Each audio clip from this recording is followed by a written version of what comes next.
Krishna, Mayapur Nitai Gour kitchen থেকে সবাইকে স্বাগতম। আপনাদের সাথে আছে আমি জয়প্রিয়া সখী দেবী দাসী। আবারও চলে এসেছি আপনাদের সাথে আজকে একটা রেসিপি নিয়ে। আজকে একাদশী উপলক্ষে আমি আজকে একটা নতুন রেসিপি আপনাদের সাথে শেয়ার করব। আজকে বানাবো কুমড়োর চপ।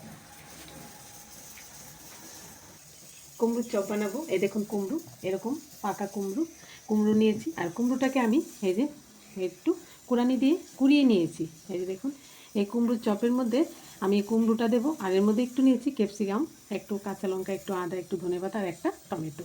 আর এখানে একটু বাইনেটির জন্য একটু আলু সিদ্ধ নিয়েছি, আলু সিদ্ধ করে নিয়েছি। এখন আমি চলুন তাহলে দেখে নিই কীভাবে এই কুমড়োর চপটা বানাবো। এখানে একটা ফ্রাই প্যান বসিয়ে দিয়েছি। এখানে আমি 2 চামচ তেল দিয়ে দিলাম। যেহেতু আজকে একাদশী আমি সানফ্লাওয়ার তেলটাই ব্যবহার করছি। দেখুন তেলটা গরম হয়ে গেছে। প্রথমে আমি এখানে আদা কুচিটা দিয়ে দিচ্ছি, আর এখানে কাঁচা লঙ্কা কুচিটাও দিয়ে দিচ্ছি। আদা আর কাঁচা লঙ্কাটা ভালোভাবে ভেজে নিচ্ছি। একটু আদাটা লাল লাল করে ভেজে নিলে কি খুব সুন্দর একটা সেন্ট বেরোয়, তখন আমাদের এই চপটাও খুব ভালো লাগবে।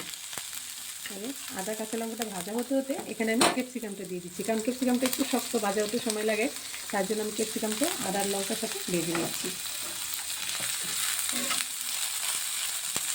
আমি সামান্য একটু সন্দক লবণ দিয়ে দিচ্ছি, যাতে করে ক্যাপসিকামটা একটু নরম হয়ে যায়।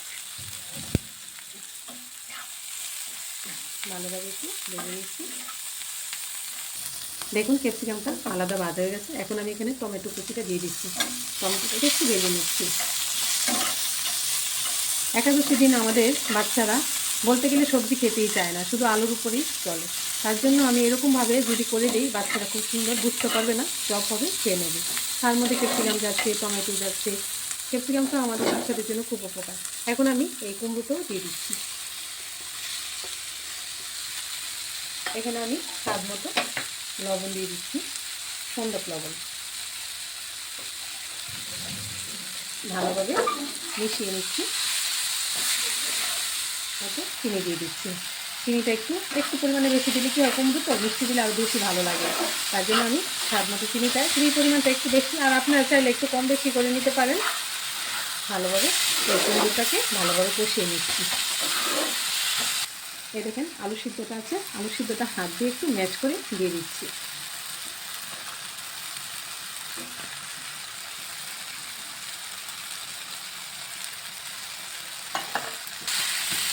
এই দেখুন আলুটা দিয়ে আমি ভালোভাবে মিশিয়ে নিচ্ছি, একদম সবগুলো যাতে করে একটু মিশে যায়। এই যে কলটির সাহায্যে আলুটাকে আমি ভালোভাবে একটু থেতলে নিচ্ছি, ভালোভাবে একটু ভাজা ভাজা করে নিচ্ছি।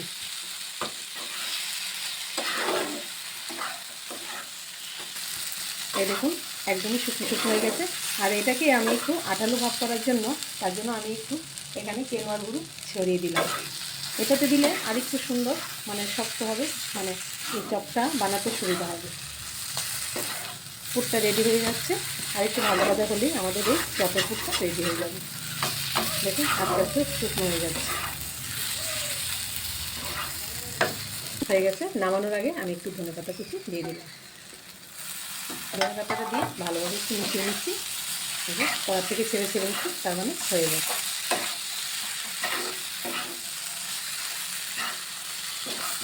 এখন আমি এটা নামিয়ে দিচ্ছি। এখানে আমি একটু কেনোয়া গুঁড়ো করে নিয়েছি, এই চপের একটা ব্যাটার করে নিয়েছি। তার জন্য এখানে আমি একটু স্বাদ মতো একটু লবণ দিয়ে দিচ্ছি, একটু চিনি দিয়ে দিচ্ছি। এখন আমি অল্প জল দিয়ে ব্যাটারটা গুলে নিচ্ছি। এটা বেশি পাতলা করলে হবে না, একটু ঘন ঘনই করতে হবে। জলটা অল্প অল্প দিয়ে মেখে নিতে হবে। আমি একটু এখানে জিরে আর শুকনো লঙ্কা শুকনো কড়াইতে ভেজে নিয়েছি, একটু গুঁড়ো দিয়ে দিচ্ছি, 1/2 চামচের মতো। এটাও ভালোভাবে মিশিয়ে নিচ্ছি।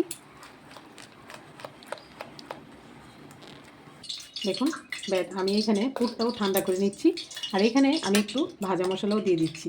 এখানে আমি 1/2 চামচের মতো একটু ভাজা মশলা দিয়ে দিচ্ছি, ভালোভাবে মিশিয়ে নিচ্ছি। এটা আপনারা চাইলে কড়াইয়ের মধ্যে দিয়েও মিশিয়ে নিতে পারবেন। আমি এখানে দিয়ে একটু মিশিয়ে নিচ্ছি। দেখুন পুরটা ঠান্ডা হয়ে গেছে। এখন আমি হাতে একটু একটু একটু তেল বলিয়ে নিচ্ছি। এবার চপের আকারে শেপ দিয়ে নিচ্ছি।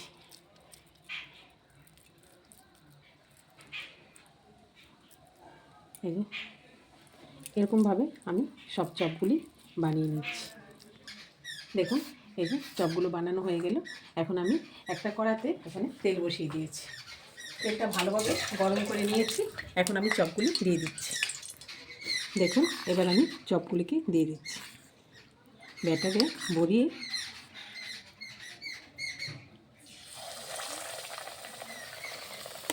একটু অল্প আঁচে চপগুলি ভালোভাবে ভেজে নিতে হবে।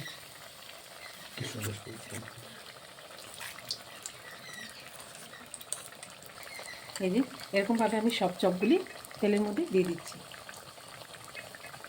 দেখুন এই পিঠটা হয়ে গেছে। আমি এখন একটু উল্টিয়ে দিচ্ছি। এই যে অল্প আঁচে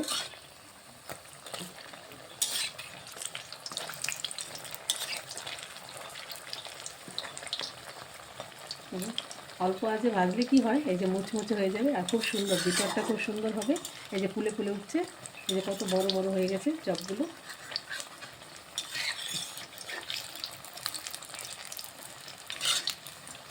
এই যে এগুলো আমি লালচে করে ভালো করে ভেজে নিচ্ছি। এই দেখুন উল্টে পাল্টে আমি ভেজে নিচ্ছি লালচে করে, কারণ এই চপটা না একটু লালচে করে ভাজলেই ভালো লাগে। এই যে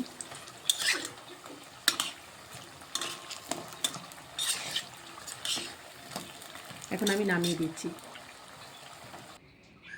দেখুন সবগুলো চপ ভাজা হয়ে গেছে আর কত সুন্দর মুচমুচে হয়েছে। এই যে দেখুন, এই যে দেখাচ্ছি কী সুন্দর মুচমুচে হয়েছে। এরকমভাবে আপনারা একাদশী দিন এরকম কুমড়োর চপ বানিয়ে ভগবানকে ভোগ লাগিয়ে বাচ্চাদের দিতে পারেন। আর এরকম চপটা খুবই টেস্ট অপূর্ব লাগে। একাদশী দিন আপনারা সবাই প্রসাদ পেতে পারেন। আর সবাই ভালো থাকবেন, ভালোভাবে একাদশী ব্রত পালন করুন। আর সবাই ভালো থাকবেন, সুস্থ থাকবেন। আবার দেখা হচ্ছে পরের ভিডিওতে। এবার আমি এটা চপটাকে ঠান্ডা করে আমি আমার গৌনি থেকে ভোগ লাগিয়ে দিচ্ছি। হরে কৃষ্ণ।